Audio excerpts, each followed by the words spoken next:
კი აუცილებლად გვაქვს, ვინაიდან საქართველო ახლა არის იმ პოზიციაში, რომ იღებს მილოცვებს ევროკავშირის წევრი ქვეყნების ლიდერების მხრიდან. იყო შესვენება გამოცხადებული, ვიდრე განახლდებოდა სამიტი და მანამდე სამუშაო ვახშამი იყო და ჩვენ, რა თქმა უნდა, ყველას დავუსვით კითხვა საქართველოს შესახებ, მათი ინიციატივითაც თავად აკეთებდნენ განცხადებებს, მიულოცეს ქართველ ხალხს, საქართველოს ხელისუფლებას, მთელ საქართველოს ის უდიდესი ნაბიჯი, რომელიც დღეს გადაიდგა საქართველოს მიერ გატარებული რეფორმების და მიღწეული პოლიტიკური გადაწყვეტილების წყალობით. ეს არის დიდი იმედი საქართველოსთვის, ეს ნიშნავს, რომ წავალთ წინ, ეს ნიშნავს იმას, რომ ორგანიზაცია აუცილებლად გაფართოვდება. ამბობენ ლიდერები, ისინი აცხადებენ, რომ ძალიან საჭირო ნაბიჯი იყო, ეს იყო სასიცოცხლო მნიშვნელობის გადაწყვეტილება ევროკავშირისთვის, საქართველოსთვის, იმ ხალხისთვის, რომელიც ელოდებოდა დღეს ან ხვალ ამ გადაწყვეტილებას და ეს გადაწყვეტილება დადგა უფრო ადრე, ვიდრე ჩვენ ველოდებოდით. ლიდერებმა ასევე თქვეს, რომ ახლა ძალიან სერიოზული პერიოდი იწყება, ძალიან ყურადღებით დააკვირდებიან ქვეყანაში განვითარებულ მოვლენებს, კანდიდატი ქვეყანას უფრო მეტი მოეთხოვება, თქვეს და მათ იმედი აქვთ, რომ ისეთი სულისკვეთებით წარიმართება რეფორმები, როგორც მათ აღნიშნეს, ეს მათი სიტყვებია, როგორც აქამდე და საქართველო იქნება ევროკავშირის წევრი ქვეყნების გვერდით და იქნება შემდეგი ანგარიშიც აუცილებლად პოზიტიური და ეს მისცემს საშუალებას ევროკავშირის წევრი ქვეყნების ლიდერებს, რომ მათ მიიღონ გადაწყვეტილება მოლაპარაკებების გახსნაზე. მოვისმინოთ ეს განცხადებები, რომელიც ჩვენ ჩავწერეთ აი ამ პერიოდში, ვიდრე განახლდებოდა სამიტი და შემდეგ მოგიყვებით ვიქტორ ორბანის შესახებ. განახლდა სამიტი, ამასაც გეტყვით, მაგრამ იმდენად ემოციებში ვიყავით, ჯერ არც მოგვიკითხავს თუ ლიდერები რა თემაზე მსჯელობენ დახურულ კარს მიღმა. პრესკონფერენციის დრო ჯერჯერობით ცნობილი არ არის, ახლა მიმდინარეობს მუშაობა დასკვნაზე, იმ ერთობლივ დეკლარაციაზე, რომელიც ალბათ გვიან ღამით იქნება საჯარო. ეს არის ისტორიული მომენტი, რომელიც კიდევ ერთხელ მოწმობს ევროკავშირის საიმედოობას და ძალას. გადაწყვეტილება მიღებულია. გავხსნით გაწევრიანების შესახებ მოლაპარაკებებს უკრაინასთან და მოლდოვასთან. მივანიჭეთ საქართველოს კანდიდატის სტატუსი. ბოსნიას და ჰერცეგოვინასთან მიმართებით გეგმავთ, რომ გავხსნათ მოლაპარაკებები იმ ანგარიშის საფუძველზე, რომელიც მარტში გამოქვეყნდება. ჩვენ გსურს მხარი დავუჭიროთ უკრაინას. ეს არის ძალიან ძლიერი პოლიტიკური გზავნილი და მნიშვნელოვანი გადაწყვეტილება. ფიქრობ ამაღამ უკრაინელი ხალხი ხვდება, რომ ჩვენ ვართ მათ მხარეს. ევროკავშირის სანდოობისთვის ეს გადაწყვეტილება ძალიან მნიშვნელოვანია.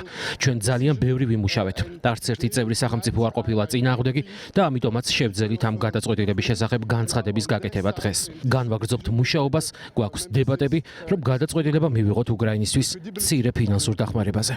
მნიშვნელოვანი გადაწყვეტილება მივიღეთ თან იმაზე სწრაფად, ვიდრე ამას ვინმე ელოდა. ევროკავშირი დაიწყებს გაწევრიანების შესახებ მოლაპარაკებებს უკრაინასთან და მოლდოვასთან.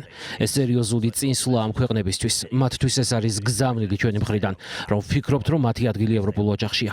ეს არის ასევე სტრატეგიული გზავნილი მთელი მსოფლიოსთვის და არა მხოლოდ მოსკოვისთვის, რამე თუ როდესაც ევროკავშირი აცხადებს, რომ ბოლომდე უკრაინის გვერდით დგას, ის ამას მართლაც გულისხმობს.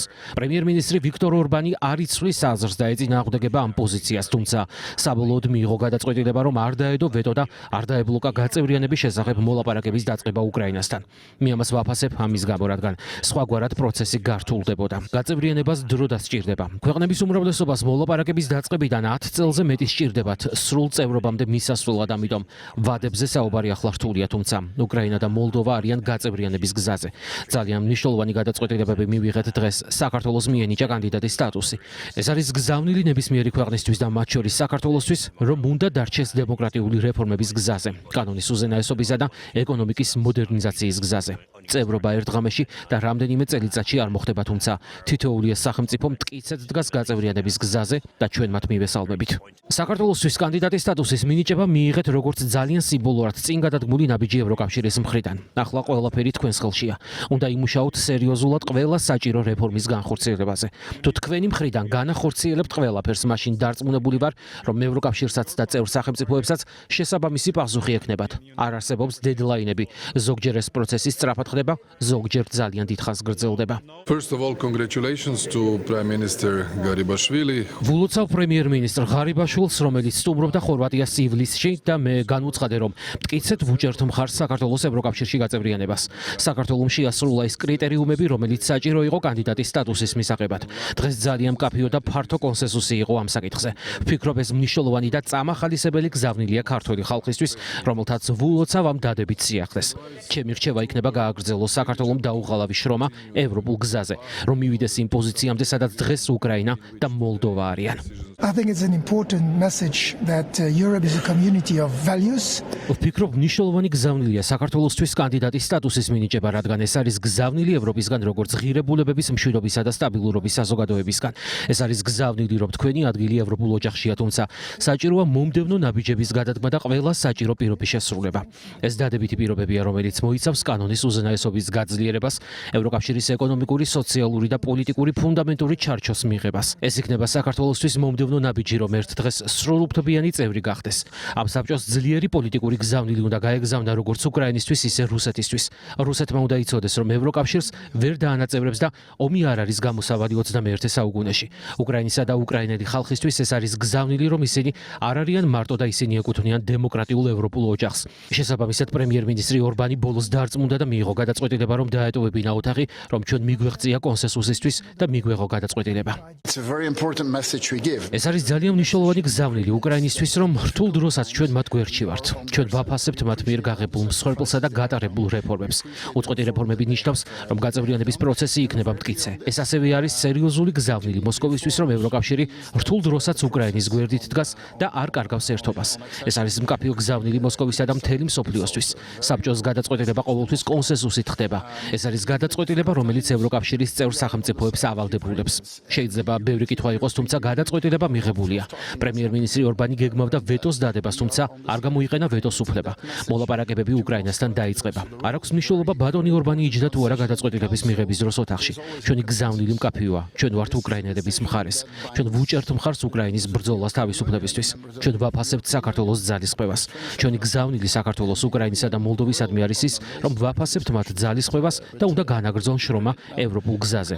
უნდა განაგრძონ აუცილებელი რეფორმები. თუ კი გსურს იყო ევროკავშირის წევრი, რომელიც იძლევა უსაფრთხოების გარანტიას, მაშინ უნდა შეასრულო ეს რეფორმები და შენც ამის ნაწილი გახდები.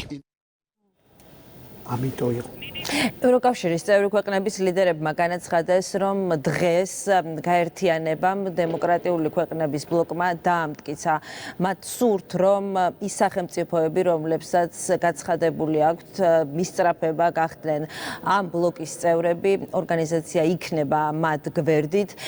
ევროკავშირის ლიდერები ამბობდნენ, რომ დაჩქარებული პროცედურები არ არსებობს არც კანდიდატის სტატუსის მისაღებად, არც მოლაპარაკებების გასახსნელად, არც გასაწევრიანებლად, მაგრამ მოხდა ისე, რომ ბიუროკრატია დამარცხდა, გაიმარჯვა როგორც თავად თქვეს საღმა აზმა, გეოპოლიტიკამ და იმ პროგრესმა, რომელიც აჩვენეს ამ სახელმწიფოებმა.